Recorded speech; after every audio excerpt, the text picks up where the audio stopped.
Civics के chapter 4 में अभी तक आपने पढ़ा जेंडर और रिलीजन के बारे में। मीन्स सोसाइटी में डिफरेंसेस होना ये नेचुरल है। सोसाइटी में डिफरेंसेस को कैसे सॉल्व किया जाएगा, ये काम होता है सरकारों का और जो सोसाइटी के रिस्पॉन्सिबल लोग होते हैं। तो जैसे जेंडर बेस्ड डिफरेंसेस हैं जिसमें मेल फीमेल को डिफरेंट तरीके से ट्रीट किया जाता है, फीमेल के अधिकारों का अंडरमाइन किया गया, उनके साथ रिस्पेक्ट से बिहेव नहीं किया गया। इसके पीछे कई सारे रीजंस थे, जैसे सेक्सुअल डिवीज़न ऑफ वर्क हो गया, पैट्रियार्कल सिस्टम हो गया, या और कई सारी चीज़ें हैं। उसी तरह से आपने रिलीजन वाले पार्ट में पढ़ा कि रिलीजन जो है पॉलिटिक्स में इसका यूज़ होना संभव है, लेकिन रिलीजन को अगर स्पेशल तरीके से पॉलिटिक्स में एम्फसाइज करेंगे तो बेसिकली पॉलिटिक्स जो है वो डिस्टर्ब भी हो सकती है। जैसे आपने पढ़ा है कि कम्युनल पॉलिटिक्स का मतलब क्या होता है, जहाँ पे डिफरेंट रिलीजन के बीच में कंपटीशन होता है। एक रिलीजन को दूसरे रिलीजन के खिलाफ हम कम्पीट करते हैं, रिलीजन के बेस पे लोगों को मोबिलाइज करते हैं। तो बेसिकली हम यहाँ पे ये देख सकते हैं कि कम्युनल पॉलिटिक्स मीन्स जो पॉलिटिक्स होती है रिलीजन की नेगेटिव तरीके से वो किसी कंट्री को अंडरमाइन कर सकती है। आप सभी लोग बहुत ही ब्लेस्ड हैं क्योंकि आप लोग नेचुरल जो नेचर की चीज़ है उसको भी आप लोग यहाँ पे एंजॉय कर रहे हैं। तो बेसिकली इंडिया है, इंडिया एक सेकुलर कंट्री है जहाँ पे हम एवरी रिलीजन इक्वल तरह से ट्रीट करते हैं। गवर्नमेंट रिलीजन के मैटर में इन्वॉल्व नहीं होती है। किसी भी अपने कंट्री का कोई भी रिलीजन ऑफिशियल रिलीजन नहीं है, या रिलीजन के मैटर में इंटरवेंशन हो सकता है अगर रिलीजन जो है प्रॉब्लम क्रिएट करता है, जैसे ट्रिपल तलाक या अनटचेबिलिटी। तो इन सब चीज़ों को ख़त्म करने के लिए गवर्नमेंट को पूरा अधिकार होता है कि रिलीजन को रिफॉर्म भी कर सकती है।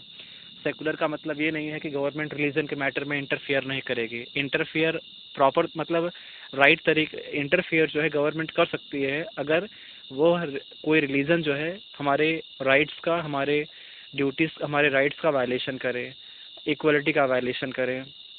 चलिए हम लोग अब पढ़ेंगे कास्ट और पॉलिटिक्स के बारे में। तो इंडियन सोसाइटी में कास्ट बहुत ही इम्पोर्टेंट फीचर होता है। इंडियन सोसाइटी का जो आइडेंटिफिकेशन है, हम अपने समाज को कास्ट के बेस पे आइडेंटिफाई करते हैं। तो कास्ट हमारी सोसाइटी का एक यूनिक फीचर है।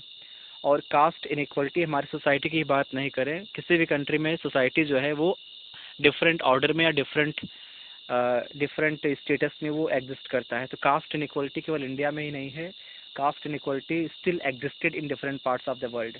तो कास्ट इनइक्वलिटी क्यों होता है? क्योंकि जो डिवीज़न ऑफ लेबर्स है ये काफ़ी हद तक हमने कास्ट के बेस पे डिवाइड किया हुआ था पास्ट में।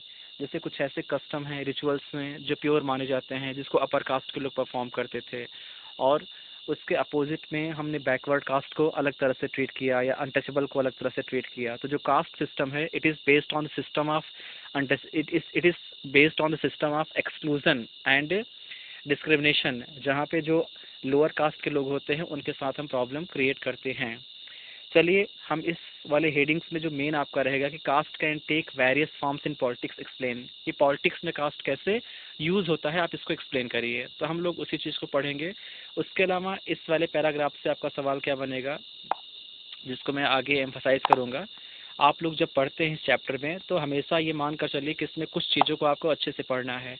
जैसे इस वाले पैराग्राफ को आपको अच्छे से पढ़ लेना है। क्यों? क्योंकि इस वाले पैराग्राफ से आपका सवाल बनता है। जैसे ये वाला जो सेंटेंस लिखा हुआ है कि due to socio economic changes caste and caste system in modern India have undergone great changes.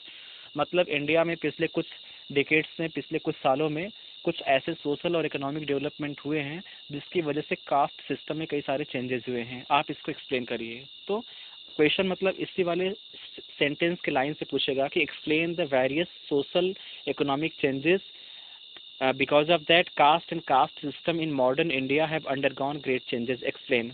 तो आप यहाँ पे एक्सप्लेन करिएगा कि इंडिया में ख़ास तौर से पोस्ट इंडिपेंडेंस के बाद इकोनॉमिक डेवलपमेंट हुआ। कैसे हुआ? क्योंकि हमने बहुत सारे सिटी का ग्रोथ होता है, अर्बन सेंटर का ग्रोथ होता है, तो जहाँ पे अर्बनाइजेशन होगा वहाँ पे इकोनॉमिक डेवलपमेंट होगा।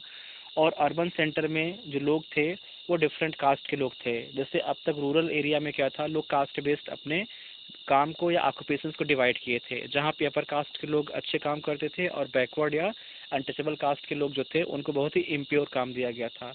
तो पोस्ट इंडिपेंडेंस के बाद economic development, urbanization plus occupational mobility. Occupational mobility का मतलब क्या होता है? जहाँ पे पोस्ट इंडिपेंडेंस के बाद के जो लोग थे वो अपने पास्ट वाले पोस्ट इंडिपेंडेंस के बाद से, जैसे पोस्ट इंडिपेंडेंस के बाद कोई लड़का है ग्रेजुएशन किया, शेड्यूल्ड कास्ट का है, तो ग्रेजुएशन करने के बाद या बिना पढ़े लिखे ही वो करेगा क्या, गांव छोड़कर शहर में चला जाएगा, और जो काम उसके पापा गांव में करते थे उस काम को वो न करके दूसरा काम अपना लेगा। तो ऑक्यूपेशनल मोबिलिटी का मतलब क्या होता है कि when a particular basically when successive generations start when successive generations avoid doing the task which their parents used to practice। तो occupational mobility, education, economic development, उसके अलावा ये सब चीज़ें हुआ जिसकी वजह से कास्ट और कास्ट सिस्टम में चेंजेस आते हैं। जो कास्ट हायरार्की है, जो कास्ट स्ट्रक्चर है, जहाँ पे डिफरेंट कास्ट के लोग जो रूल फिक्स करते थे कि हम अपर कास्ट के हैं तो हमारे कुछ प्रिविलेज हैं, तो ये जो प्रिविलेज था वो इरोड होना शुरू होता है, वो डिक्लाइन होना शुरू होता है। उसके अलावा शहर में आप देखते हैं लोग रेस्टोरेंट में, होटल्स में, पब्लिक प्लेस में एक दूसरे के साथ बैठते हैं, घूमते हैं, खाना पीना खाते हैं, but rarely they care about the cost of their friends, their colleagues और someone who is accompanied with them. Means लोग जो होते हैं वो ऐसे एरिया में, मतलब शहरों में एक दूसरे के कास्ट है इन सब के बारे में कोई केयर नहीं करते हैं।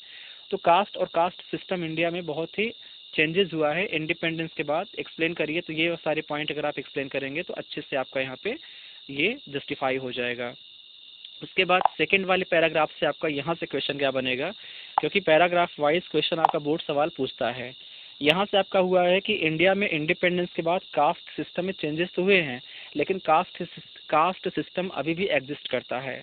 मतलब एजुकेशन हो गया, अर्बनाइजेशन हो गया, इकोनॉमिक डेवलपमेंट हो गया या ऑक्यूपेशनल मोबिलिटी हो गया, इसके बेस पे भारत में कास्ट सिस्टम जो है डिक्लाइन हुआ है, कास्ट स्ट्रक्चर डिक्लाइन हुआ है, कास्ट हायरार्की डिक्लाइन हुआ है, लेकिन इंडिया में अभी भी कास्ट सिस्टम एग्जिस्ट करता है, परसिस्ट करता है। आप इसको एक्सप्लेन करिए। तो इसका आंसर इस वाले पैराग्राफ से इस वाले पैराग्राफ के बीच में रहेगा।